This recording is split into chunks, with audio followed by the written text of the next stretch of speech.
Dear viewer, it's that time again. Was that exciting enough? Did I wow you? I'm moving around a bunch. Last Valentine's Day, I was not moving around because I just had surgery. So I want to make this as fucking action-packed as possible. You can probably...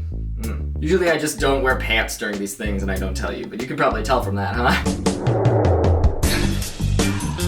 Welcome to the annual Valentine's Day video. This year, I want to make this exciting because it's going to be more low-key again this year. Last year I did not drink because I had just had surgery. And this year, this year we're not drinking either again because I'm getting surgery in a couple weeks. And for y'all, this comes out on Valentine's Day. So by the time you watch it, I will just be preparing to leave. That's my Valentine's Day gift to myself, is my fistula repair. Just a teeny tiny hole that we're just sewing up, and I'll get into that later, or maybe I won't. I don't know. It's time to bake cookies and answer your questions, which I have here. Anyway, let's get started. Cold open over. Intro now. I shaved right before this, and I didn't think about like how that would maybe affect the camera. I took a baby wipe and I wiped myself down. But if you see any stray hairs, no you don't. So we're gonna be making sugar cookies with pre-made dough. As I said, I am preparing for surgery, and it's really a minor surgery. The only thing is that I'm gonna have to have a suprapubic catheter, and that's gonna suck, because I gotta have that bad boy for 3 weeks. That's the one where it goes in through a little slit that they cut in your tum-tum. But honestly, I'm so excited to have this fistula repaired. It's just a teeny tiny hole where urine is escaping. You might remember my issue from last year. I jerked off too hard and injured my penis. So it turns out it wasn't that I did not jerk off too hard. That did not cause the fistula. Sometimes little holes just happen near the surgery area, and there's just a little hole where urine is escaping. And I'm just gonna get it fixed. Anyway, we're gonna heat our oven to 350 degrees. What is the worst dating or relationship advice you've ever heard? Probably that thing that society has taught us of like, if you want someone, you go after them. It doesn't matter if they said no to a date with you. You get back on that horse and you keep trying. It's such a messed up understanding of consent. Like, do you understand what you're saying and thinking? And I understand why, because culturally and society-wise, they teach us some real fucked up versions of consent, which is mainly that they teach women consent stuff to a degree, and then they just don't teach it to guys. So all of guys' understanding of consent is from rom-coms and porn. So yeah, they're a little fucked up. Hi, sweetie. This is Pumpkin. You wanna say hi? You want some cookies?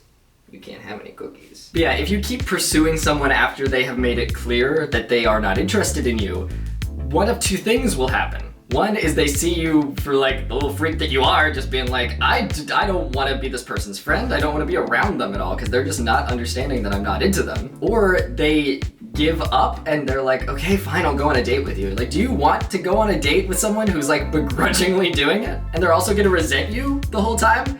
That doesn't sound fun to me. So yeah, if someone says they don't want to go on a date with you, don't ask them again.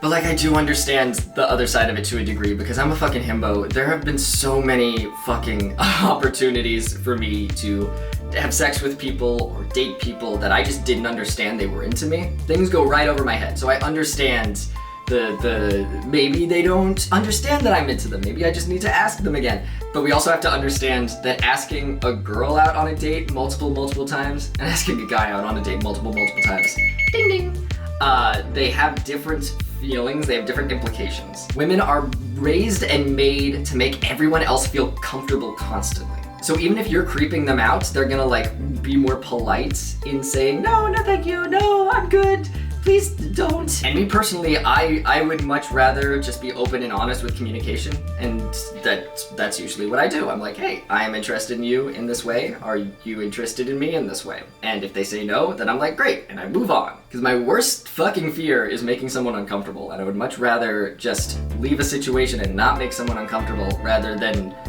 keep going in for double dips to be like, do they know? Do they know I'm into them? Should I ask them out again? Just don't. Open, honest, concise communication. That probably spells an acronym of some kind. Wow, what a good word I've made. I was too busy answering questions. I didn't put the dough on the pan. And I gotta wash my hands because I touched a cat. And now on the opposite side of that, we have best dating advice. And again, open, honest communication. Open, honest communication is the only way to have a relationship. And as you get older, you'll understand that. I say that like I'm an old man of some kind. Just like, I don't know, just fucking... Is that what old people sound like? Oh, the problem is I've voiced lots of old ladies, but I haven't voiced any old men yet, so I'm lost and I'm drowning. When I was your age, I thought that I could be in relationships where, you know, the girl just didn't talk to me about things, and I was like, you know what, she's hot, so we'll just vibe for a bit. And it never fucking works out. Someone is not being honest with you and is not able to have communication with you. Why are you even dating? Why are you even friends with that person? Trust is essential for any kind of relationship, whether it is sexual or romantic or platonic or to anyone in my life. I just don't have time for anyone that I can't talk to. I've had to cut people out of my life because I'm not able to have a conversation with them about real things like racism and homophobia and shit. If they're saying some fucked up shit and like I'm your boy, I'm vouching for you in public situations. So like if we can't talk, then I can't vouch for you. So yeah, that's not just dating advice, that is relationship advice. We're gonna throw these guys. Oh no. I ripped through the instructions. Okay, it's 13 minutes. Oh my god, there's already a pan in there. Ah, shit. And look, I know you're gonna compromise on that dating advice, because I know, because I've been there. You're gonna meet a lot of people in your life where you're willing to compromise on that specific thing, and I'm here to tell you it's not worth it. If you're in any kind of relationship with someone, whether it is platonic, romantic, sexual, whatever, and they are dishonest with you in any kind of way, that's gonna lead to other shit. I've been with plenty of girls. It's not the end of the sentence. I've been with plenty of girls where I have come into the relationship and been like, hey, I'm really into open, honest communication. That's one of my only things that I ask, is that you just be honest with me and I will be honest with you. And they've been like, totally cool, I'm down with that too. And then they'll lie to me or things will be uncomfortable in ways that are bad, but I think I can make it work. I'm one of my biggest weaknesses in life has been I can fix them. I'm a very giving person, and I give away parts of myself that I need to survive. Just like that fucking tree in that fucking story we read as kids. You give away parts of yourself and then there's nothing left. Is that the moral at the end of the story? Actually, I'm thinking about that story for the first time in a long while, and I feel like it has a fucked up moral at the end, doesn't it? I think it's open to interpretation, but I feel like the tree gives away all the different parts of herself to that little boy, and then at the end, she's just a stump left over. And also, I don't know if I'm unfairly gendering the tree. Is the tree a girl? I always read it as a woman. Maybe that's just because women are trained to give away so many parts of themselves to survive in this society. And then she's a stump at the end, and then the little kid is like an old man now. And he's like, I'm old, I'm a man, this is how we sound. She's like, I'm sorry, I don't have anything else to give you. And he's like, I just want to sit. And she's like, cool. And he sits on her, and then the book ends. So that sucks. But yeah, don't let it bring you down. It's gonna suck to trust a lot of people and then have a lot of people betray you in ways that feel shitty. Some people are not mature enough to be with you at a certain level in your life, and you know there's plenty of those relationships where I was immature in ways as well. In fact, I would argue all of them. I'm not a fully realized person until like a year or two ago. Now I'm at a point in my life where I'm comfortable and confident that I would be able to date someone in a way that is real. Because I was a fuckboy and I had things that I said and thought that were not good. Now though, I am the most fleshed out version of myself and I would be comfortable dating. But I'm teaching myself a lesson with this conversation also, because I have some leftover scarring from shitty women that I've dated that make me not want to date women anymore. And I processed that, and you know what really got me to be a good person? Being friends with women. I know, it's a very basic thing that I should have been doing from the beginning, but now I'm friends with girls that not necessarily I would want to date, but they're good people and I trust them, and we have I know that they're gonna be honest with me. So that means that people like that exist in the world. My friends give me hope for the future, and that's beautiful and wonderful, because a friendship is what you want at the base of any relationship. I guess if you're just having fuck buddies, you don't have to be friends with them. I'm sure if you have a conversation about that, but for most cases in my life, I like to have a friendship as the base. Because what's the point in dating someone if you're not friends with them? I think that's just a lot of like straight culture that was taught to us is like, oh, I hate my wife, oh, I ball and chain. Yeah, don't let it discourage you. There are people out there who are gonna love you and treat you with respect, and maybe you just haven't met them yet. But if you are doing your best to become the best version of yourself so that you are worthy of that person when they come into your life, that's all that matters. Just be ready for them, you know? The worst thing that can happen is that you're not ready when they enter your life, and that's, you know, happened to me a couple times, if I'm honest. And what sucks is that's how I know that I'm ready for them, is because I'm so okay with them dating other people. Because I want them to be happy. That's the most important thing to me. And for me to acknowledge that, I'm like, damn, now I really am ready, huh? If I was shitty about it, then at least I could feel better and be like, okay, we're not ready for them. But now I'm like, oh man, I'm mature and shit. You know, someone had asked me a question that was, what do you do if the person that you want to be with is with someone else? And I wasn't gonna answer it, but I guess I am kind of answering it right now. Okay, I'll add that question here. Just be happy for them. You really care about them, right? And you want them to be happy? It sucks because if they're with someone that you know, like, maybe they're not being treated as well as you would or whatever, I don't know. This can dip into incel territory really easily. So I want to approach it with caution. But there is an understandable feeling of like, oh, they aren't treating them the way that I would treat them. I would be better for them. But the thing is, we don't know because they're with that person and they're not with you. Maybe one day they'll break up and you'll get your chance, but that's not, we should just assume that you're not going to, and you have to be okay with that. If you really want them to be happy, then you have to trust that they are going to do what's best for them and what will make them happiest. And once you're able to acknowledge that, that's one of the sexiest qualities a person can have, because you genuinely care about them as a person. You've peaked, you've reached the level that means you really care about someone. Caring about someone doesn't mean only caring about them when they can do something for you, when you can have a relationship with them in some way. And if you do have a relationship with them in some way, whether it's platonic or whatever, that's great. Be really thankful for it. They're in your life in some capacity. That's amazing. You get to have this really cool person in your life. You bitches done? I don't know about that. Let's do like 2 more minutes. I think rom-coms have done an immeasurable damage to us as a society and our brains, especially as men. It affects women as well, but I think rom-coms and shit have taught us, just like they taught a bad understanding of consent, they've morphed romantic love into something selfish, where crushes are seen as this thing where we have to do something about them. We have to present them to the person. We can't just feel a crush. We have to go to them and be like, well, I'm into you. What are we gonna do about that? I have crushes on plenty of people that I might never be with. And you know what? Not only am I fine with it, it's a beautiful thing. It's a really lovely thing to have romantic feelings for someone.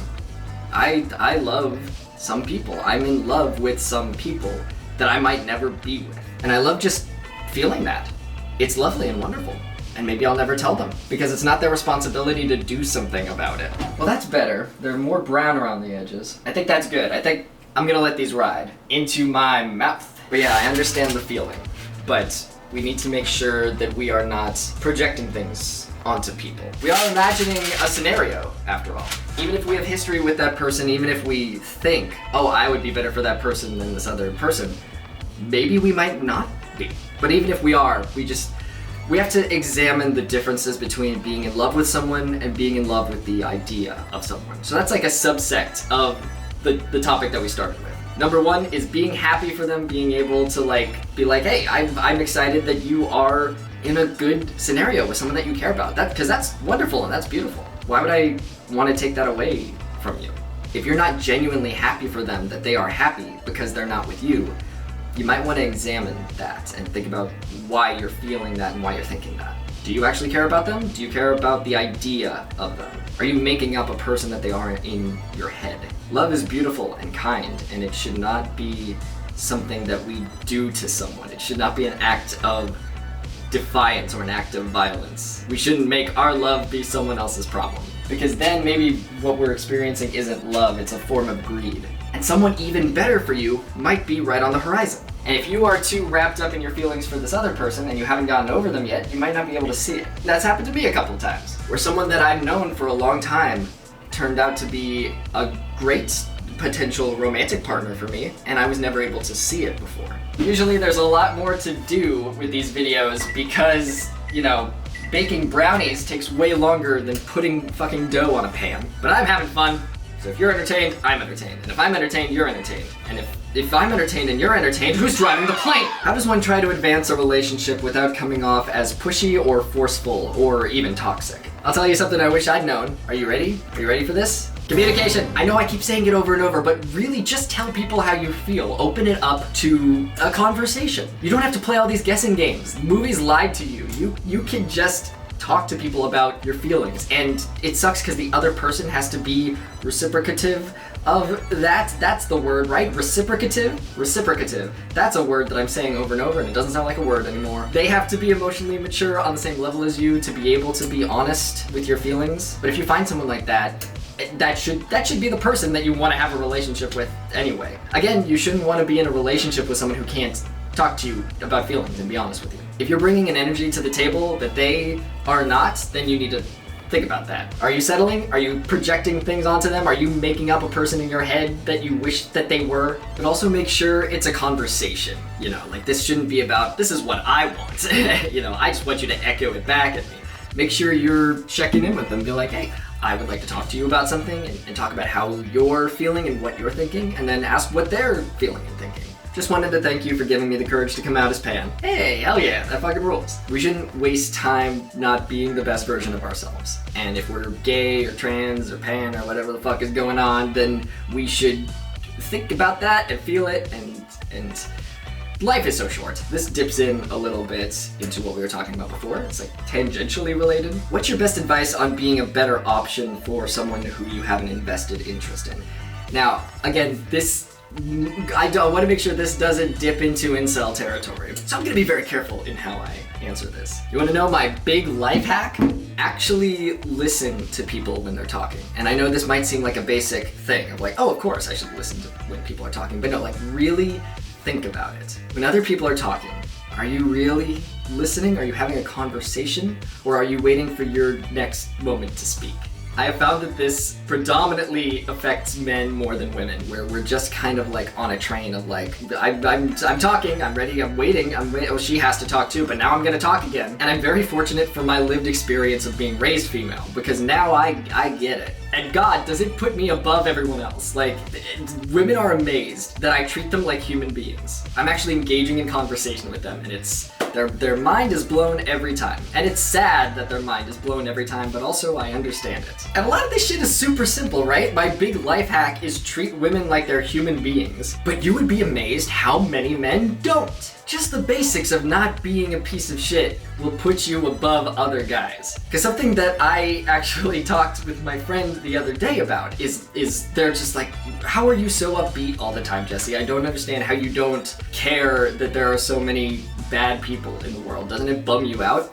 And, okay, I'm gonna be shitty Jesse right now. I'm going back to my fuckboy days, because I had a fuckboy thought, and here I am about to tell you. Are you ready? I'm creating a space where I'm playing a character. I'm allowed to be shitty for like 10 to 15 seconds, and then I promise I will go back to the kind, wonderful Jesse you know on the screen. Okay. I genuinely do not mind. Boop. I genuinely do not mind.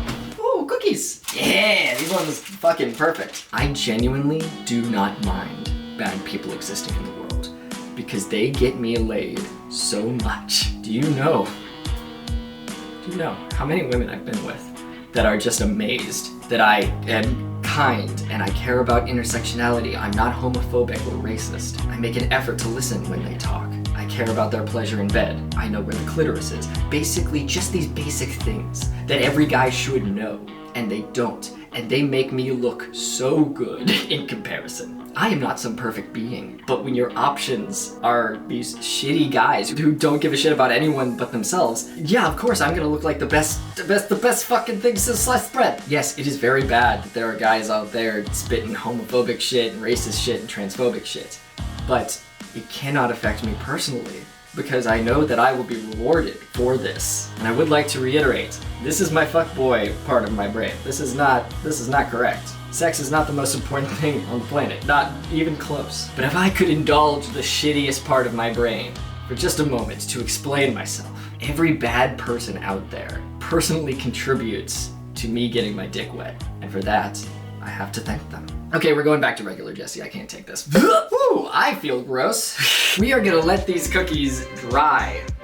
That's a sentence that genuinely came out of my mouth. We're gonna let these cookies cool, and then we're gonna put frosting on them. I guess no, I can't even justify it. I was gonna be like, I guess they're a little wet from the oven. No, that's the opposite. That's the opposite of what an oven does. Oh, so yeah, to wrap up, I blacked out for a moment. I went somewhere else. I went to fuckboy Jesse land and forgot what the topic of this question was. So my advice on being a better option than the other guys is just become the best version of yourself, and people will be attracted to that. And maybe that will make you a better option than the other person. Or maybe it won't. And either way, you'll benefit because you'll just be the best version of yourself. And that's the most important thing. When you are comfortable and happy with yourself, then you don't need to be in a relationship. And that's when people are going to be the most attracted to you, when you can exist on your own. This is someone who is a trans woman who has been out for about 1.5 years and hasn't made as much progress as she'd like, and therefore has trouble putting herself out there as far as relationships go. And her question was, what's your advice to freshly out or early on trans people for getting over that kind of feeling and having a bit more faith in potential partners?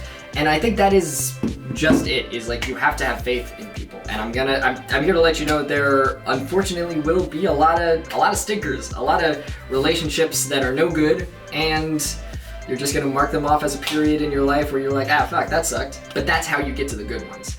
Artists, they don't just draw the first picture and get it right, usually. They gotta draw a lot of shitty fucking pictures in order to get to the one that is the thing that they're most proud of. Once you gain confidence in yourself, other people will see that in you. The right people will. Something that I learned from my life lesson is that it doesn't matter if I was confident or not, people saw that in me. They thought that I was a confident badass, so I just was. Even if I wasn't seeing it in myself at first, like earlier on in my transition, I was more just focused on being alive because I had spent so much of my life up to that point. You know, my whole life up to that point was just constant pain and suffering every day. So when I was able to get on T and I was able to like actually start my life for the first time, it felt so good. And I wasn't really focused on how I was treating other people. I was just so happy that I didn't want to die anymore. And so even though I didn't care about how people viewed me as confident. And slowly through experiencing the world and coming into my own, I became that confident person people thought I was. And that's how I learned that that's how the world works. It doesn't matter if I was confident. If people think that you're confident, then you are just confident, because that's how they see you. And through that, I was able to gain my confidence. And it was kind of a self-fulfilling prophecy, where now I am that confident person that people thought that I was. So it really is just cookie cutter advice I'm gonna give you, but it is just be yourself. If you love yourself and see yourself as the confident badass that you are, other people will tune into that. If they see you for who you are and want you because of it, that's great. And if they don't see you for who you are, then that's okay too, because you will be fine on your own. When you don't want a relationship, that's how you get in relationships. That's how you're able to trust other people. Because there are gonna be a lot of people that you trust and they're gonna let you down. But you gotta keep drawing. Don't let it make you so sad that you're like, I don't want to draw ever again. Because there's plenty of people out there who will love your art. Sometimes it's just who is in your circle at that time. If you're not around people who are going to appreciate you, it doesn't matter if there are tons of people who would appreciate you on the other side of the world or wherever in a different circle. You're only going to see who's in your circle, see that people aren't reciprocating, and be like, oh, I guess I suck. I'm here to tell you, don't do it. You're great and cool, and you shouldn't, let it get you down. You should keep excelling. You should keep winning. Keep becoming the best version of yourself. And that's all you can really do. And it'll be enough. It'll be enough for you. And when it's enough for you, it'll be enough for other people as well, the right people. I stopped dating women for 2-3 years because they treated me so shitty. I was like, maybe not. Maybe we should just chill out on them for a bit, because none of them were at the maturity level that I was. And even, back then, I wasn't the most mature, but I was a mature level of like, I want open communication. So I was shitty in ways where I needed to mature as well. And now I'm at a level where I'm like, okay, I feel confident in my ability to be a human being, and I'm also confident in the ability for people to treat me good that I would. like to treat me good. That would be so good if women were nice to me. Part of it, I think, also is just getting older, you know? It's like not surprising that I dated shitty women in my mid-20s. Like, yeah, they're bad people because they're in their mid-20s. We think that we're so smart and so cool in our mid-20s, and then I got to 30 and was like, oh, we were just little babies. We didn't know how the world worked. So now I've just started to see the emergence of women who are cool and awesome and good at communication and shit like that, who won't treat me like bad. Like bad. But it's because we're older now and we've experienced life. Sometimes you need to experience life in order to mature. Does that answer your question? I go off on little tangents, so I want to make sure that I did. I think I did. You were asking, how do you have a bit more faith in potential partners? And the answer is, there's gonna be some bad ones, but there will be some good ones eventually. Be confident in yourself. That's all that matters. The right people will see that. Cool. Okay, I answered the question. We did it. All right.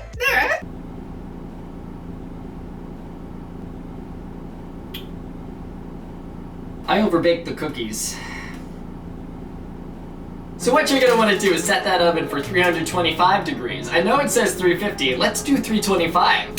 How did it feel to finally fall in love for the first time now as a trans man? Oh, so good, so good. Because it's actually like what love is supposed to be like. I didn't realize that I was experiencing a fucked up version of love before I figured out who I was. Which is that in my previous life, love was about me convincing other people to like me. I couldn't exist without a relationship. I felt like a failure. I felt like I wasn't lovable. I didn't like myself, so it makes sense that like I would not really be with people who are the best. I had low self-esteem. I was insecure, so the people that I dated reflected that. I felt like a relationship was something that I needed to have to make myself happy. I couldn't exist on my own, and now I'm so fucking happy being alone. I love being alone. Like, I'm polyamorous. I have multiple partners right now, but I don't have a primary partner, and so I'm just kind of chilling, doing the solo polyamory thing. Because I love myself, I know that it's possible for other people to love me, so it's not like a constant like thing where I need reassurance from them. Now, relationships, whether they're sexual or romantic or whatever, they are enhancing my life in some way. I don't need to be with anyone else, and the relationships that I have, unless we are helping each other to become the best versions of ourselves, I don't need you in my life. And that is such a fucking relief.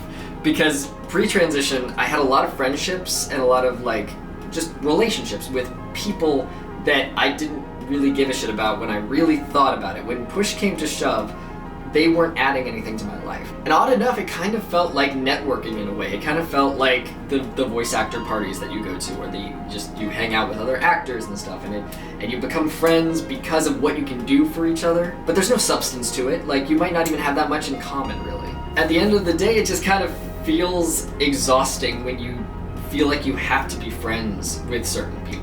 Transitioning kind of gave me a hard reset on all of the relationships in my life where either they were transphobic and they don't want to be friends with me because they don't like trans people, or they wanted to be friends with me even though they don't like trans people, so I cut them off. So I hit the hard reset button, and now I'm only friends with people that I want to be friends with. And that affected my dating life as well, where my self-esteem is high enough, I'm very confident in myself, that I don't date people that I don't feel like dating.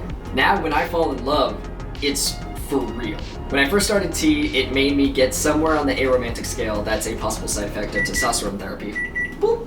We put this for 10 minutes. Let's see how they are now. Ooh. I don't want to risk over baking them. Let's do a minute and 30 seconds. Over time, my ability to feel romantic attraction has shifted and changed based on how much testosterone I am taking and when. When I was on bi-weekly shots, I was super horny, a lot of acne, and no romantic attraction at all. And now in the timeline, I am doing the thing where you do half the amount of testosterone that you need every 4 days. And that has resulted in me being able to cry for the first time in like 3 years. And also, you know, romantic attraction has reappeared a bit. I don't know how strong it is, I don't know if it's going to last, but I've been able to feel strong romantic attraction for people again.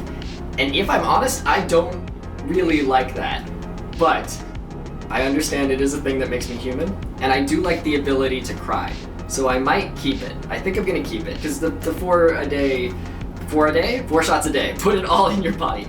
for one shot every 4 days. It's better for muscle growth and retention and all that shit. Ooh. So it might just be something that I will live with. I think these are good. I just don't want to risk over baking these guys again. Okay, 2 more minutes. I don't know, feeling romantic attraction, it's not the worst thing in the world, so it's good. I guess I don't have anyone to feel it for. I mean, the level of romantic attraction I felt before switching up the tea dosage, I could love my partners and stuff, so there was enough there for that, but now I'm having feelings, you know? What? I'm having feelings for people that I'm not dating. I don't know what to do with that. That's useless. But again, I was talking earlier before about how you can feel romantic attraction for people and not tell them and not have to do anything about it. And I am really grateful for that part of it. It does feel very good to have strong feelings for someone. So I should practice what I preach, you know, it's good. It's a good thing. Actually, I've changed my mind. Thank you, Jesse, for changing my mind. And sometimes you just have to talk to yourself. How are you doing? I think I'm just gonna have you be done. Please be done. Please? I think done.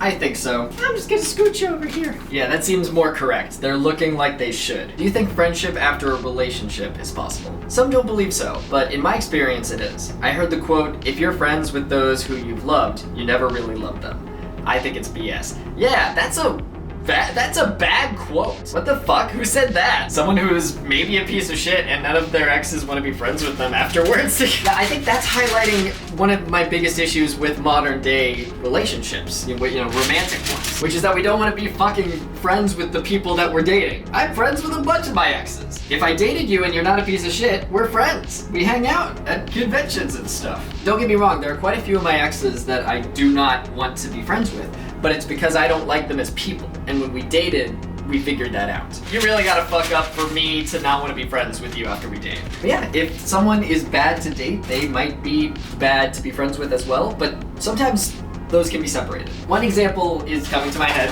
where me and someone were much better as friends, or rather, we could not exist in a romantic relationship, so I broke it off for that reason, because I still wanted to be friends with them. And I knew that we wouldn't be able to have that kind of relationship if we continued to date and learn to hate each other. And then there's also another example of someone that I dated where I learned that they are a bad person. And so when we broke up, we tried being friends for a bit, but slowly but surely, I got little peeks behind the curtain of why we didn't work in a relationship. And it's because she sucks.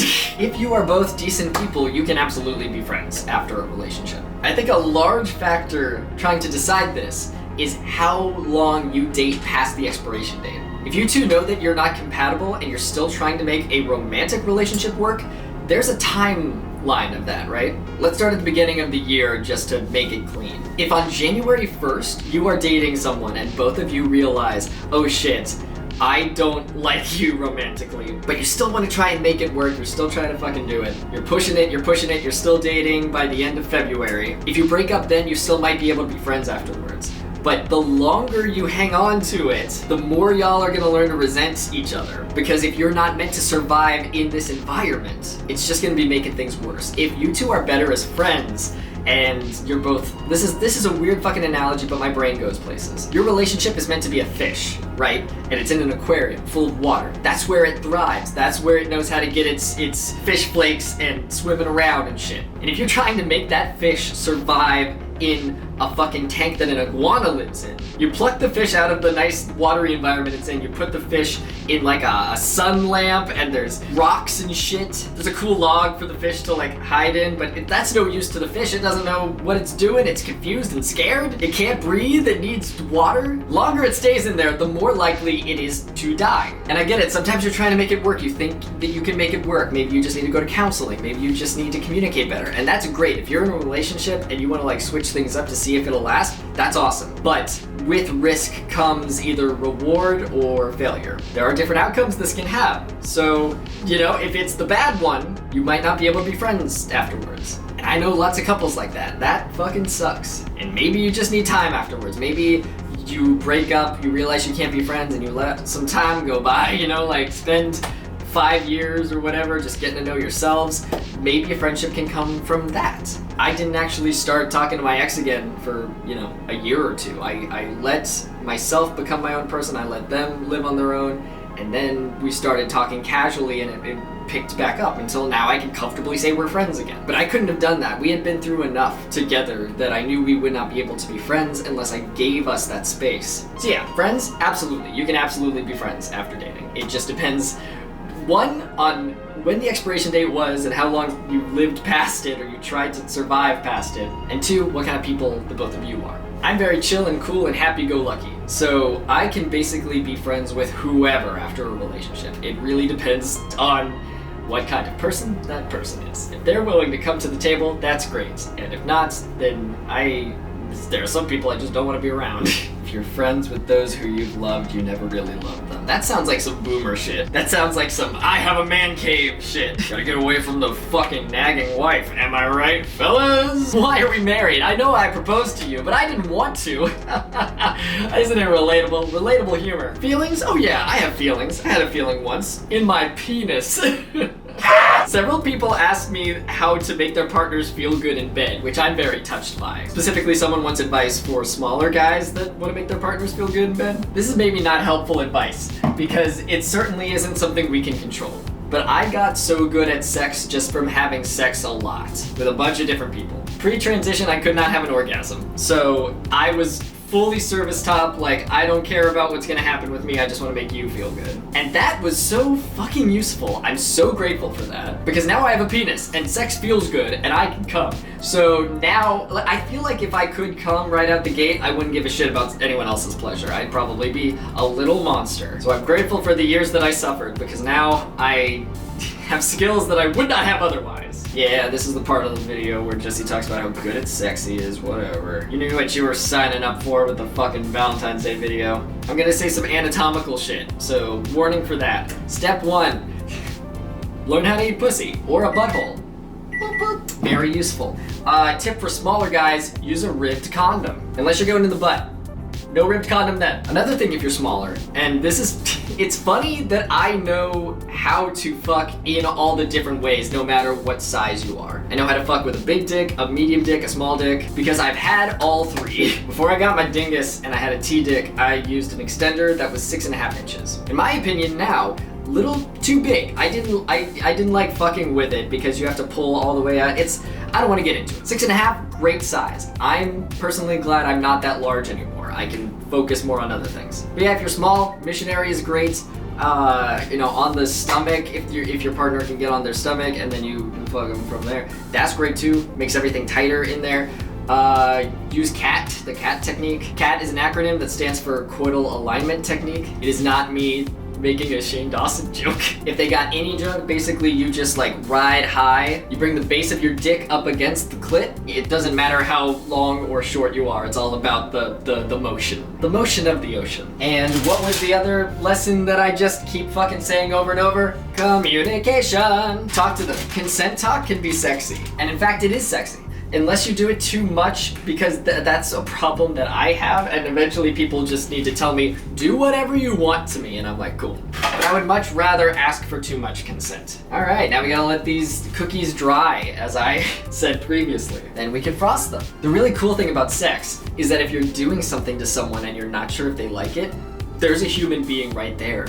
You could just ask them, and they'll love it. Trust me, they will like that you ask. And if they don't, maybe they need to sort some stuff out. But a normal human will be excited that you are interested and invested in their pleasure. Sometimes people don't want that, and that's like a thing that they should communicate to you. There have been some people that I've been with that have verbally told me, I want you to do whatever you want to me. And I'm like, great. But we should not assume that is the default. Everyone likes sex a different way, so just ask them. What are you into? Do you like kissing? Do you like this? You want me to take my dick out and put it somewhere, you know?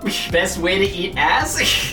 I'm sorry, LOL, if that's not exactly your thing, but I'm trying to get better. Partner really likes it. Honestly, you're as lost as I am. I am a coward. I do not eat ass. But I encourage everyone to know how to eat ass. It is one of my only real weaknesses in the bedroom. I have not tried, I do not want to try, and I hate that I don't like receiving it. Dudes and non-binary folks that I find on Grindr are so fucking stoked to eat my ass. They're like, I would love to do that to you. Do you enjoy that? And I have to be like, I'm okay with it. Getting my ass eaten is like pumpkin pie or candy corn, where I try it once a year just to see if I've grown to like it. And every year I unfortunately have to say, no thank you, I think I'm good for another 365 days. 22, never been in a relationship and scared to be in one due to lack of experience, scared to mess up. That is perfectly fair. See, the thing about that is that you're gonna mess up. And that's great. That's a good thing. If we don't mess up, we can't learn and we can't have the good experiences. This is like, it's a weird thing where like motivational speakers and Pinterest boards and shit will teach you if we didn't have the bad in our lives, then we wouldn't know what good feels like. But it is absolutely true. I used to scoff at that shit. Like I grew up in like white people's suburb, like middle class. Let's go to TJ Maxx and buy all the inspirational like fucking shit and put it on our, in our living room where we're drinking wine, you know? Like they're right next to that poster that says some motivational shit is another poster that says it's 1 o'clock somewhere. And I thought it was just how moms like cope with life.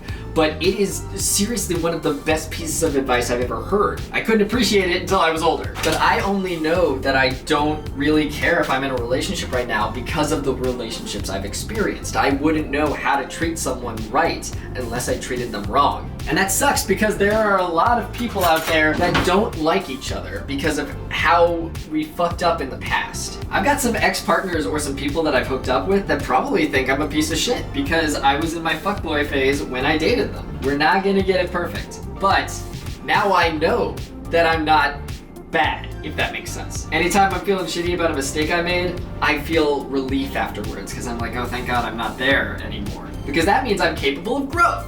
There are so many people out there that don't think that they are making mistakes and they just keep dating people the same way and they stay the same and don't grow for 20 years. And that is fucking miserable. Those are those guys that are, you know, that have this, they've had the same opinion of women since 2003. They're not getting laid, they think it's all women's fault. And it's kind of a self-fulfilling prophecy because those guys are going to continue to have that kind of relationship with women in general and also men, because like, other guys who are decent aren't gonna want to be around that kind of guy also. He's kind of a bummer. And of course that's scary. It's scary to think that we could accidentally fuck up. It's scary to think we could hurt someone's feelings. But I'm here to tell you, none of us make it out of here alive.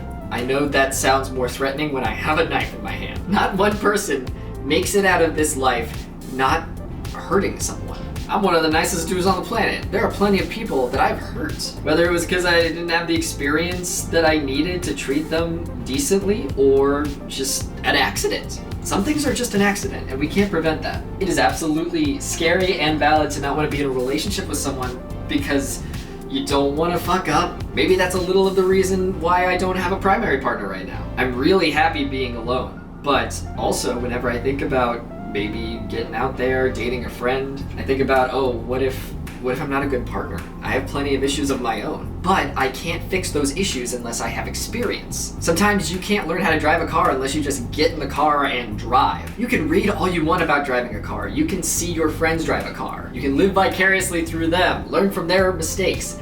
But at the end of the day, you can only learn so much from an outside perspective. If I want to be the best partner I can be, I need to get in that car. This is a scary thing, but it's necessary. And it's fun. Relationships are fun. I spend a lot of time being anxious about shit, all up to the point where it actually happens. And I'm like, you know what? This is supposed to be fun. We forget that sometimes. I'm an anxious person. I want to do my best all the time. I'm a perfectionist. But you know what? Sometimes you gotta let yourself not be perfect. I'm doing this kind of job with the cookies right now. It's not perfect, and the cookies are going to end up tasting better because of that. It's got some personality. It's not like if they were all the same, did a factory make these? But no, I'm fucking just getting some fucking frosting and splattering that shit on there. I'm gonna throw some stupid red sprinkles on this shit, and they're special because I made them. The relationships we're in, they're special because you'll be making mistakes only you can make. And as long as you have, what's the word of the day? Communication, you'll be able to get through them with your new potential partner.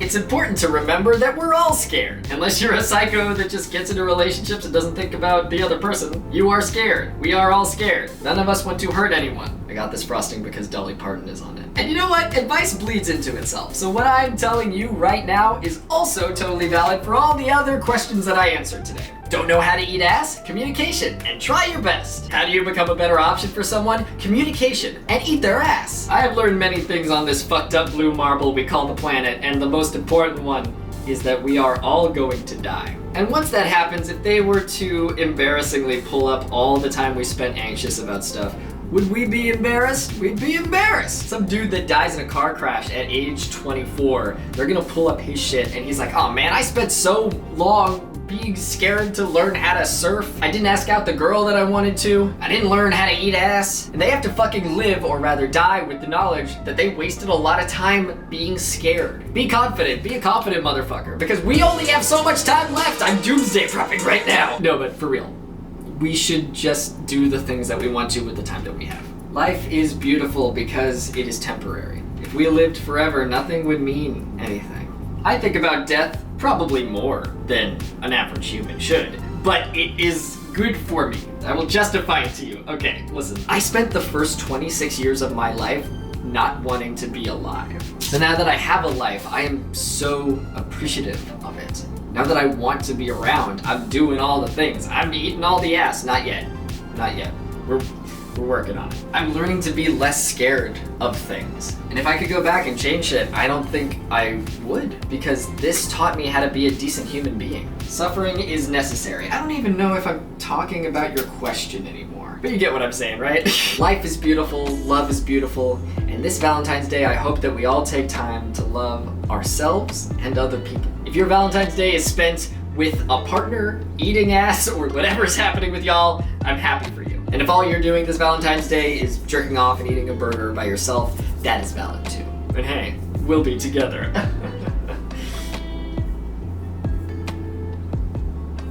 Maybe I should get a girlfriend. You guys have for sprinkles? Yeah, bitch. Look at them. I can't turn the plate too much. They will fall off, but trust me, they look great. I am gonna share these with some friends, and I hope you share yourself with your friends. Happy Valentine's Day, gamers. I'm gonna drink some Mountain Dew Code Red. Let's fucking go, poggers. Oh, yeah! This video is brought to you by my sponsors over on Patreon. Yes, this YouTube channel is fully Patreon sponsored. I know you were asking yourself that. Well, I'm here to answer the question. I want to give a special shout out to a few special sponsors out there. I don't know why I said it like that. My silver sponsors: Alex Buhner, Breaks, Bria Katrina, Cyberlink420, Dan Millington, Gatarine, Giselle Nara, Marie Byrne, Mike Burnfire, Neve Kinor, Pakajawa, and Zoe. Thank y'all so much. I also want to give a special shout out to my gold sponsors, B and Sam Bartram. Blum. I don't know why I did that. I think it's because now both of you have B sounds. But thank you. Anyway, who's next up? Lastly, but certainly not leastly, my Avid sponsors: Breadsynth, EPAM, Getty Skog, Stefan Stelheim, and Tsukiyomi. Thank y'all so much. It's literally thanks to you that I get to make my dumb bullshit videos, so I really appreciate it. And I'm sure all of the lovely viewers out there also appreciate it as well. Hey, I got a Twitch, I got a Twitter, I got an Instagram. You can find me over at those places, and that's all I'll say for now. Have a good day. I hope you have a lovely Valentine's Day with you and your own, and I'm just really appreciative of you. Okay, goodbye. I love you. Goodbye.